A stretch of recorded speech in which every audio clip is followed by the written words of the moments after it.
లోక్సభ ఎన్నికలు సమీపిస్తున్న వేళ రాజకీయ పార్టీల అభ్యర్థులు జాబితాను విడుదల చేస్తున్నాయి.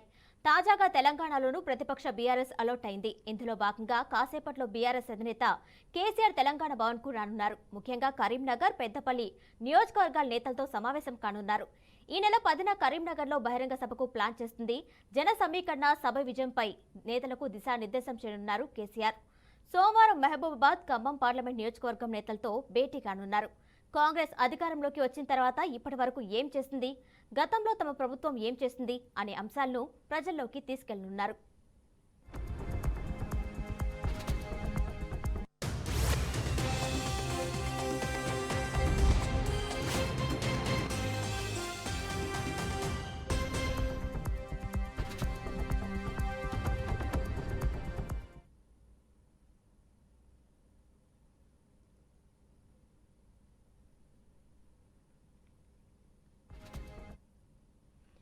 మరి కాసేపట్లో కేసీఆర్ తెలంగాణ భవన్ కు రానున్నారు. దీనిపై మరింత సమాచారం మా ప్రతినిధి వాసు అందిస్తారు. వాసు, కిరణమయ్యి బీఆర్ఎస్ అధినేత కేసీఆర్ మరికొద్ది సేపట్లో తెలంగాణ భవన్ కి రానున్నారు.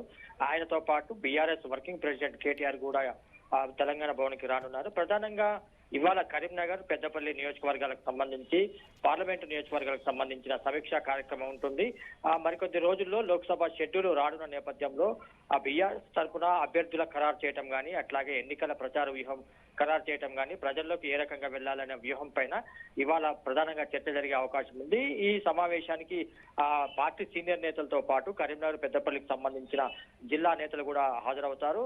దీంతో పాటు ఈ నెల 10వ తేదీన కరీంనగర్ లో భారీ బహిరంగ సభ ఏర్పాటు చేయాలని చెప్పి బీఆర్ఎస్ పార్టీ నిర్ణయించింది. కరీంనగర్ పట్టణంలో ఈ సభ ఉండేలా ప్లాన్ చేసుకుంటున్నారు. ప్రధానంగా మేడిగడ్డ కాళేశ్వరం మీద కాంగ్రెస్ పార్టీ ఏదైతే ప్రచారం చేస్తుందో ఆ ప్రచారాన్ని తిప్పికొట్టే విధంగా ప్రజలకు వాస్తవాలు వివరించాలనేది బీఆర్ఎస్ పార్టీ వ్యూహంగా ఈ బహిరంగ సభ ఏర్పాటు చేయబోతున్నారు. దీంతో పాటు తాజా రాజకీయ పరిస్థితులు, అట్లాగే రేపు ఖమ్మం, మహబూబాబాద్ నియోజకవర్గాలకు సంబంధించి నుంచి కూడా సమావేశం ఉంటుంది. దానిపైన కూడా చర్చించే అవకాశం ఉంది. ఇవాళ తెల్లం వెంకట్రావు సీఎం గెలవటం కానీ, అట్లాగే ఇటీవల ఇద్దరు ముగ్గురు ఎంపీలు బీజేపీలో చేరటం, ఇవన్నీ రాజకీయ పరిణామాలు బీఆర్ఎస్ కి కాస్త ఇబ్బందిగా మారిన నేపథ్యంలో బీఆర్ఎస్ అధినేత కేసీఆర్, అట్లాగే కేటీఆర్ పార్టీని చక్కదిద్దే కార్యక్రమంలో భాగంగా ఇవాళ తెలంగాణ భవన్ లో సమావేశం కానున్నారు. కిరణ్మయ్య, అయితే వాసు, ఈ రోజు తెలంగాణ భవన్ లో జరిగే మీటింగ్ లో నేతలతో రాబోయే పార్లమెంట్ ఎలక్షన్ సంబంధించిన చర్చించే అవకాశం ఉందా?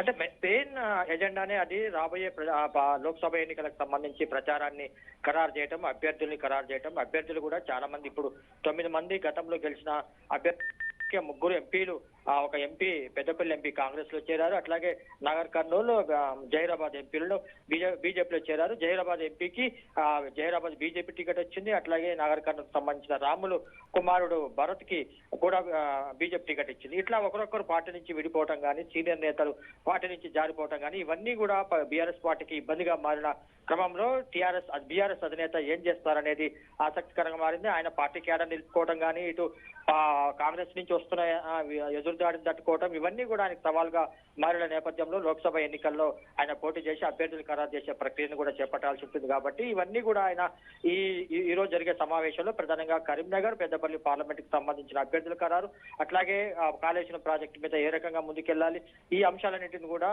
బీఆర్ఎస్ అధినేత కేసీఆర్ చర్చించే అవకాశం ఉంది. కిరణ్ భాయ్, అలాగే వాసు, కాంగ్రెస్ ప్రభుత్వం అధికారంలోకి వచ్చిన తర్వాత ఇప్పటి వరకు పరిపాలన విధానం ఎలాగా ఉంది, అలాగే గతంలో కేసీఆర్ గవర్నమెంట్ ఉన్నప్పుడు ఏ విధంగా ఉందనే విషయాలను కూడా చర్చించే అవకాశం ఉన్నట్టుగా తెలుస్తుంది.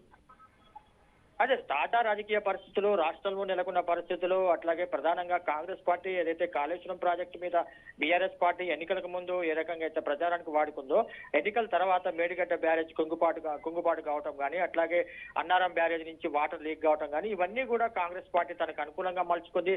ప్రధానంగా మీడియాను తీసుకెళ్లి స్థానిక నేతల్ని, అట్లాగే పార్టీకి ప్రభుత్వానికి సంబంధించిన మంత్రులందరూ కూడా అక్కడికి వెళ్లి పవర్ పాయింట్ ప్రజెంటేషన్ చేయటం, సీఎం రేవంత్ రెడ్డి కూడా వెళ్లి అక్కడ క్షేత్రస్థాయిలో పర్యటన చేసి మీడియాకి మొత్తం అక్కడ ఉన్న పరిస్థితిని వివరించడం, ఇవన్నీ కూడా బీఆర్ఎస్ కి చాలా ఇబ్బందికరంగా మారింది. కాళేశ్వరం ప్రాజెక్ట్ అనేది కమిషన్ల కోసం కట్టింది, అవినీతి కోసం ఆ ప్రాజెక్టు నిర్మించాలనేది ఎస్టాబ్లిష్ చేసేందుకు కాంగ్రెస్ పార్టీ ప్రయత్నం చేస్తుంది. దాన్ని తిప్పికొట్టే విధంగా బీఆర్ఎస్ పార్టీ కూడా 2 రోజుల క్రితం మేడిగడ్డ ప్రోగ్రాం పెట్టుకుంది. అక్కడికి వెళ్లి power point presentation BRS party నిర్వహించింది. కాళేశ్వరం ప్రాజెక్టు కానీ, మేడిగడ్డ బ్యారేజ్ కానీ, ఇవన్నీ కూడా రేపు అక్కడ కరీంనగర్ పార్లమెంట్ కానీ, పెద్దపల్లి పార్లమెంటు, ఆదిలాబాద్ కి సంబంధించి నిజామాబాద్ ఆ కాళేశ్వరం ప్రాజెక్ట్ ఎక్కడైతే ఉందో అక్కడ ఈ ఎన్నికల ప్రభావం చూపే అవకాశం ఉన్నందున అదంతా కూడా బీఆర్ఎస్ పార్టీకి నష్టం చేకూరుస్తుందని పార్టీ భావిస్తుంది. దాన్ని పూడ్చుకునేందుకు నష్ట నివారణ చర్యలు చేపట్టేందుకు బీఆర్ఎస్ పార్టీ అధినేత కేసీఆర్ ఇప్పుడు ఇవాళ జరిగే సమావేశంలో దానికి ఒక దిశానిర్దేశం చేయబోతున్నారు. అట్లాగే పార్టీ అభ్యర్థుల ఎంపిక కూడా సవాల్గా మారింది. ఎందుకంటే పెద్దపల్లి నుంచి గెలిచిన ఎంపీ వెంకటేష్ నేత ఆయన ఇటీవల కాంగ్రెస్ పార్టీలో చేరారు. అక్కడ అభ్యర్థిని ఖరారు చేయడం కూడా బీఆర్ఎస్ పార్టీకి ఇబ్బందిగా మారింది. కరీంనగర్ లో ఇప్పటికే వినోద్ కుమార్ ని పార్టీ అనౌన్స్ చేసింది. మిగతా పెద్దపల్లికి సంబంధించి కూడా అభ్యర్థిని ఖరారు చేయాల్సిన అవసరం ఉంది. అట్లాగే 10వ తేదీన కరీంనగర్ లో బహిరంగ సభ నిర్వహించాలని చెప్పి బీఆర్ఎస్ పార్టీ భావిస్తుంది. దానికి జన సమీకరణ కావచ్చు, అట్లాగే పార్టీ మధ్యలో కోఆర్డినేషన్ కావచ్చు, అవన్నీ కూడా చేసుకుంటేందుకు ఇవాళ కీలకమైన సమావేశాన్ని కేటీఆర్ కూడా హాజరవుతున్నారు. కేటీఆర్, కేసీఆర్ అట్లాగే పార్టీకి సంబంధించిన సీనియర్ నేతలందరూ కూడా ఈ సమావేశంలో పార్టీ అభ్యర్థిని ఖరారు, అట్లాగే బహిరంగ సభకు సంబంధించిన ఏర్పాట్లు, ఇటు కాంగ్రెస్ పార్టీ నుంచి ఎదురుదాడిని, పార్టీలో అగ్రనేతలు ఒక్కొక్కరు జారిపోవటం, ఇతర పార్టీలో చేరిపోవటం, ఇవన్నీ కూడా నిలువరించేందుకు ఇవాళ కేసీఆర్ చాలా రోజుల తర్వాత ఆయన అసెంబ్లీ ఓటమి తర్వాత ఆయన మొదటిసారి తెలంగాణ భవన్ కు వచ్చారు. తర్వాత ఇప్పుడు రెండోసారి ఆయన తెలంగాణ భవన్ కి వస్తున్నారు. ఈ నేపథ్యంలో తెలంగాణ భవన్ లో కూడా కోలాహలం నెలకొంది. పార్టీ కార్యకర్తలందరూ కూడా పెద్ద సంఖ్యలో అక్కడికి హాజరయ్యారు. కేసీఆర్ ఏం మాట్లాడతారు, ఆయన మీడియాను ఉద్దేశించి మాట్లాడతారా అనేది కూడా ఇంట్రెస్ట్ గా మారింది. కేసీఆర్ చేసే దిశానిర్దేశనం కూడా పార్టీ నేతలకు కీలకంగా మారే అవకాశం ఉంది. Kiran bhai. Right Vasu, thank you.